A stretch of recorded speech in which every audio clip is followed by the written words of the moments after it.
Čo tu robíte o takomto čase? Emily mi ponúkla dočasné ubytovanie. Len na jednu noc, pán Martaler.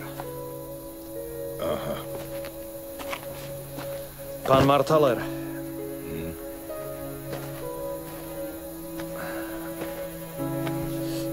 Celý čas ste sa mi vyhýbali, aj počas pohrebu. Nemali sme možnosť... Ani nebudeme mať. Nebudeme sa baviť, nebudeme priatelia. Nebude medzi nami žiadny vzťah. Je to jasné? Nie, nie je to jasné. No tak, Markus. Práve som bol svedkom, ako to môže dopadnúť, keď sa dvaja ľudia nerozprávajú a ja to zásadne odmietam. Na rozhovor treba dvoch. Pán Martaler. Žiadne vysvetľovanie a žiadne ospravedlňovanie. Ja nepotrebujem vašu pomoc. Ale ja vašu áno.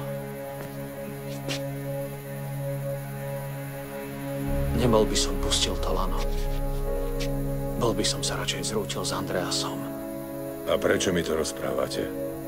Lebo je to pravda. Aj Andreas to vedel, chápete? Nie. Preto sa rozhodol, ako sa rozhodol. A vy to nechcete počuť. Bol to môj syn. A môj záchranca. Možno to nestalo za to. Čo to má znamenať? Ja som za to nestál. Ale Nadia za to stála.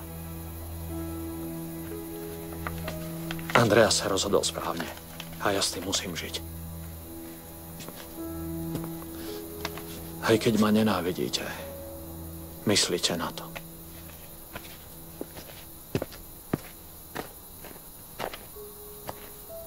Hory.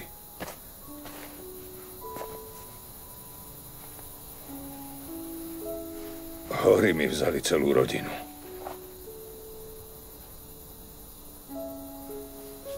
Čo mi ešte ostalo?